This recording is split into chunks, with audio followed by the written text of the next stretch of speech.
छठी और चौथी शताब्दी बीसी के बीच प्राचीन भारत में एक बड़ा बदलाव आया। इंडो गंगा के मैदानों में महाजनपद नाम के शक्तिशाली राज्य उभरे। यह युग भारतीय इतिहास में एक महत्वपूर्ण मोड़ था, जिसने साम्राज्यों और जटिल राजनीतिक ढांचे के विकास का मार्ग प्रशस्त किया। महाजनपद का शाब्दिक अर्थ है महान क्षेत्र या मजबूत स्थिति। ये केवल छोटे राज्य नहीं थे, बल्कि अलग अलग क्षेत्रों, आबादी और संसाधनों वाले सुव्यवस्थित राज्य थे। महाजनपदों का उदय आदिवासी समुदायों से अधिक संरचित समाजों में बदलाव का संकेत देता है। कई कारकों ने उनके उदय में योगदान दिया। लोहे की तकनीक के विकास ने एक महत्वपूर्ण भूमिका निभाई। लोहे के औजारों और हथियारों ने कृषि और युद्ध में लाभ प्रदान किया, जिससे उत्पादकता और सैन्य शक्ति में वृद्धि हुई। कृषि और व्यापार के विकास ने इन शक्तिशाली राज्यों के उदय को और बल दिया। महाजनपदों का उदय एक अखिल भारतीय पहचान के विकास की दिशा में एक महत्वपूर्ण कदम था। इसने शहरों का उदय, व्यापार का विकास और कला और संस्कृति का उत्कर्ष देखा, जिसने भारतीय सभ्यता के स्वर्ण युग की नींव रखी। 16 प्रमुख महाजनपदों ने प्राचीन भारत के राजनीतिक परिदृश्य पर अपना दबदबा कायम किया। अपने अद्वितीय गुणों वाले इन राज्यों ने भारतीय इतिहास के पाठ्यक्रम पर एक अमिट छाप छोड़ी। उत्तर पश्चिमी क्षेत्र में गांधार था, जो भारत को मध्य एशिया से जोड़ने वाले व्यापार मार्गों पर अपनी रणनीतिक स्थिति के लिए जाना जाता था। कंबोज उत्तर पश्चिम में एक और प्रमुख राज्य अपने घोड़ों और सैन्य कौशल के लिए जाना जाता था। पूर्व की ओर बढ़ते हुए हम कुरु से मिलते हैं, जो महाभारत महाकाव्य से जुड़ा एक शक्तिशाली राज्य है। उपजाऊ गंगा के मैदानों में स्थित पांचाल अपनी कृषि समृद्धि के लिए जाना जाता था। वर्तमान राजस्थान में स्थित मत्स्य इस क्षेत्र का एक अन्य महत्वपूर्ण राज्य था। आगे पूर्व में कौशल, काशी और मगध के राज्य फले फूले। श्रावस्ती में अपनी राजधानी के साथ कौशल एक प्रमुख आर्थिक और राजनीतिक शक्ति था। अपने धार्मिक महत्व के लिए जानी जाने वाली काशी शिक्षा और तीर्थयात्रा का केंद्र थी। गंगा के तट पर रणनीतिक रूप से स्थित मगध अंततः महाजनपदों में सबसे प्रमुख शक्ति बन गया। अन्य उल्लेखनीय महाजनपदों में वज्जी, 8 कुलों का एक संघ मल्ल अपने सूती वस्त्रों के लिए जाना जाता है। चेदी मध्य भारत में स्थित वत्स महान राजा उदयन से जुड़ा। अवंती पश्चिमी भारत में एक शक्तिशाली राज्य और असक दक्कन क्षेत्र में स्थित था। महाजनपदों की भौगोलिक स्थिति ने उनके भाग्य को आकार देने में महत्वपूर्ण भूमिका निभाई। कुछ जैसे गांधार और कंबोज व्यापार मार्गों पर अपनी रणनीतिक स्थिति से लाभान्वित हुए, जबकि अन्य जैसे मगध और कौशल अपनी उपजाऊ भूमि और जल संसाधनों तक पहुंच के कारण फले फूले।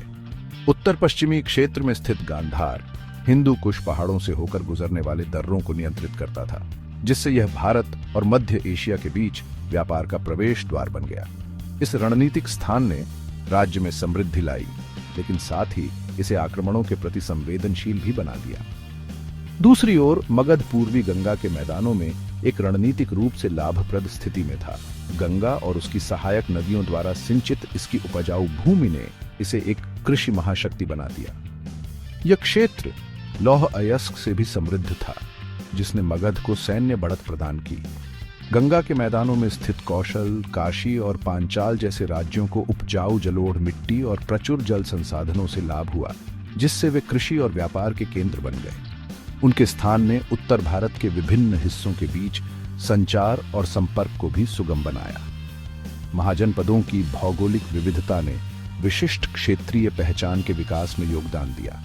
इसने उनकी आर्थिक गतिविधियों, सांस्कृतिक प्रथाओं और एक दूसरे के साथ बातचीत को भी प्रभावित किया। महाजनपदों ने राजतंत्र से लेकर गणराज्यों तक कई तरह की राजनीतिक व्यवस्थाएं प्रदर्शित की। शासन में यह विविधता प्राचीन भारत के विकसित होते राजनीतिक परिदृश्य को दर्शाती है। राजतंत्र, जहां एक ही शासक के पास वंशानुक्त शक्ति होती थी, कई महाजनपदों में प्रचलित थे।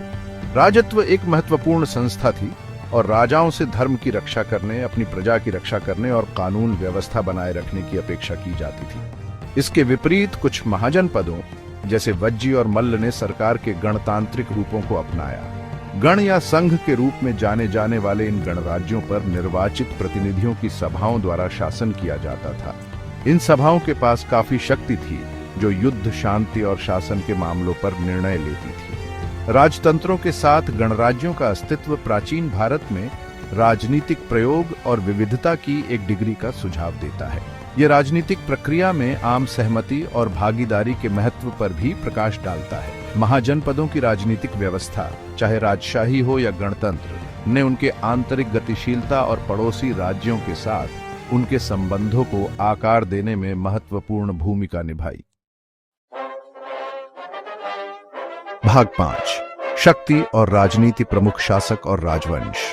महाजनपदों ने शक्तिशाली शासकों और राजवंशों का उदय देखा, जिन्होंने भारतीय इतिहास पर एक स्थायी विरासत छोड़ी। इन शासकों ने अपने राज्यों का विस्तार करने, सत्ता को मजबूत करने और अपने समय के राजनीतिक परिदृश्य को आकार देने में महत्वपूर्ण भूमिका निभाई। मगध में बिंबिसार द्वारा स्थापित हर्यक वंश ने राज्य के भविष्य के प्रभुत्व की नींव रखी। बिंबिसार एक चतुर शासक था जिसने कूटनीति और युद्ध दोनों के माध्यम से मगध के क्षेत्रों का विस्तार किया। उनके पुत्र अजातशत्रु ने अपनी विस्तारवादी नीतियों को जारी रखा, वज्जी के शक्तिशाली राज्य को हराया और गंगा के मैदानों पर मगध के नियंत्रण को मजबूत किया। इक्ष्वाकु वंश द्वारा शासित कौशल का राज्य इस युग के दौरान एक और प्रमुख शक्ति था। कौशल के राजा प्रसेनजित बुद्ध के समकालीन और बौद्ध ग्रंथों में एक महत्वपूर्ण व्यक्ति थे। उन्हें एक बुद्धिमान और न्यायप्रिय शासक के रूप में दर्शाया गया है, जिसने बुद्ध और उनके अनुयायियों के साथ घनिष्ठ संबंध बनाए रखा। इस युग के अन्य उल्लेखनीय शासकों में उदयन वत्स के राजा अपने रोमांटिक कारनामों और कला के संरक्षण के लिए जाने जाते हैं, और अवंती के चंद्र प्रद्योत महासेन अपनी महत्वाकांक्षा और सैन्य कौशल के लिए जाने जाते हैं। इन शासकों के शासनकाल में संघर्ष और सहयोग दोनों ही देखने को मिले। उन्होंने अपने क्षेत्रों और प्रभाव का विस्तार करने के लिए युद्धों में भाग लिया, लेकिन शक्ति संतुलन बनाए रखने के लिए गठबंधन भी बनाए और कूटनीति में लगे रहे। भाग 6, अर्थव्यवस्था और व्यापार, समृद्धि के स्तंभ। महाजनपदों ने महत्वपूर्ण आर्थिक विकास और प्रगति देखी। कृषि अर्थव्यवस्था की रीढ़ बनी रही, लेकिन व्यापार और वाणिज्य फला फूला इन राज्यों को भूमि और नदी मार्गों के नेटवर्क के माध्यम से जोड़ा। प्रचुर वर्षा और उपजाऊ मिट्टी से संपन्न उपजाऊ गंगा के मैदानों ने कृषि उपज का अधिशेष उत्पादन किया। इस अधिशेष ने न केवल बढ़ती आबादी का समर्थन किया, बल्कि व्यापार के लिए एक आधार भी प्रदान किया। इस क्षेत्र में स्थित मगध, कौशल और काशी जैसे राज्य कृषि उत्पादन और व्यापार के केंद्र बन गए। कृषि उत्पादकता को बढ़ाने में लोहे की तकनीक के विकास ने महत्वपूर्ण भूमिका निभाई। लोहे के औजार जैसे हल और कुल्हाड़ी किसानों को अधिक कुशलता से भूमि के बड़े क्षेत्रों में खेती करने में सक्षम बनाते हैं। बदले में इससे कृषि उत्पादन में वृद्धि हुई और शहरों और कस्बों के विकास का समर्थन हुआ। इस युग के दौरान व्यापार और वाणिज्य फला फूला महाजनपदों को एक दूसरे के साथ और बाहरी दुनिया के साथ जोड़ा। भूमि मार्गों ने उपमहाद्वीप को पार कर लिया, जिससे माल और लोगों की आवाजाही सुगम हो गई। नदी व्यापार, विशेष रूप से गंगा और उसकी सहायक नदियों के किनारे लंबी दूरी पर माल परिवहन के लिए भी महत्वपूर्ण था। महाजनपदों ने विभिन्न प्रकार के सामानों का व्यापार किया, जिसमें कृषि उपज, कपड़ा, धातु, कीमती पत्थर और विलासिता के सामान शामिल हैं। व्यापार के विकास के कारण एक व्यापारी वर्ग का उदय हुआ, जिसने अर्थव्यवस्था और समाज में तेजी से महत्वपूर्ण भूमिका निभाई। भाग 7, संस्कृति और समाज परंपराओं का ताना बाना। महाजनपद युग में संस्कृति और बौद्धिक विचारों का उत्कर्ष देखा गया। यह महान धार्मिक उथल पुथल का समय था, जिसमें नए धर्म स्थापित वैदिक व्यवस्था को चुनौती दे रहे थे। यह सामाजिक परिवर्तन का भी काल था, जिसमें नए सामाजिक समूहों का उदय हुआ और मौजूदा सामाजिक संरचनाओं का विकास हुआ। इस युग में जैन धर्म और बौद्ध धर्म का उदय हुआ, दो प्रमुख धर्म जिनका भारतीय समाज पर गहरा प्रभाव पड़ेगा। इन धर्मों के संस्थापक महावीर और गौतम बुद्ध ने अहिंसा, करुणा और त्याग का संदेश दिया, वेदों और पुरोहित वर्ग के अधिकार को चुनौती दी। महाजनपद धार्मिक गतिविधियों के केंद्र बन गए। मठ और मंदिर पूरे परिदृश्य में उभर आए। राजाओं और धनी व्यापारियों ने इन धर्मों का संरक्षण किया, जिससे उनके प्रसार और प्रभाव में योगदान मिला। शहरों और कस्बों के विकास के कारण नए सामाजिक समूहों का उदय हुआ, जैसे कारीगर, व्यापारी और मजदूर। इन समूहों ने अर्थव्यवस्था में महत्वपूर्ण भूमिका निभाई और शहरी जीवन की जीवंतता में योगदान दिया। महाजनपद युग सांस्कृतिक आदान प्रदान और संश्लेषण का समय था। विभिन्न क्षेत्रों के बीच बातचीत और नए विचारों और विश्वासों के उद्भव ने एक विशिष्ट भारतीय पहचान के विकास की नींव रखी। भाग 8, संघर्ष और विजय, राजनीतिक परिदृश्य को आकार देना। महाजनपद युग निरंतर संघर्ष और युद्ध से चिह्नित था, क्योंकि ये शक्तिशाली राज्य संसाधनों, क्षेत्र और प्रभुत्व के लिए प्रतिस्पर्धा करते थे।